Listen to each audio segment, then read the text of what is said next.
Mark எழுதின நிருபம் 6ஆம் அதிகாரம் 49ஆம் வசனத்தில், அவர் கடல் மேல் நடக்கிறதை அவர்கள் கண்டு ஆவேசம் என்று சத்தமிட்டு கத்துறான். ஆண்டவரே, அவரு கடவுள்னு கூட அவனுக்கு தெரியல பாறான். அவன் என்ன பண்றான்? ஐயோ, பிசாசு வந்துடுச்சு. இன்னைக்கு கர்த்தருடைய பிள்ளையே, இன்னைக்கு நம்மளுடைய சூழ்நிலை கூட அப்படிதாங்க. கர்த்தர் சீசர்கள் அவரோட கூட வாழ்ந்த காலத்தில் அவருடைய உபதேசத்தை கை கொண்ட சீசர்களுக்கே நமக்கு கூட பயத்தின் ஆவி. இப்படி பிசாசு தந்திரமானவன். அவனுடைய நீங்கள் எப்பொழுது ஜெபத்தில் இருந்து பாருங்களாம், ஆவியானவர் நாம் புரிந்து கொள்ளலாம். அவரை நாம் எப்படியாக தடவியாக கண்டுபிடித்துடலாம். அதனால தான் சொல்கிறேன், நீ எப்பொழுது என்ன பண்ணு?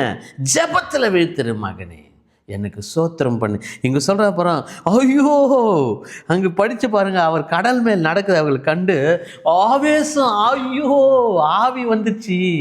அல்லேலூயா. கர்த்தருடைய பிள்ளை, நீ ஜெபத்தில் இருந்தால் அவர் தேவன் கண்டுபிடிச்சிட்டு இருப்பல. நீ வீழ்த்திருந்தா அவர் தேவன் உனக்கு தெரிஞ்சிட்டு இருக்கும்ல.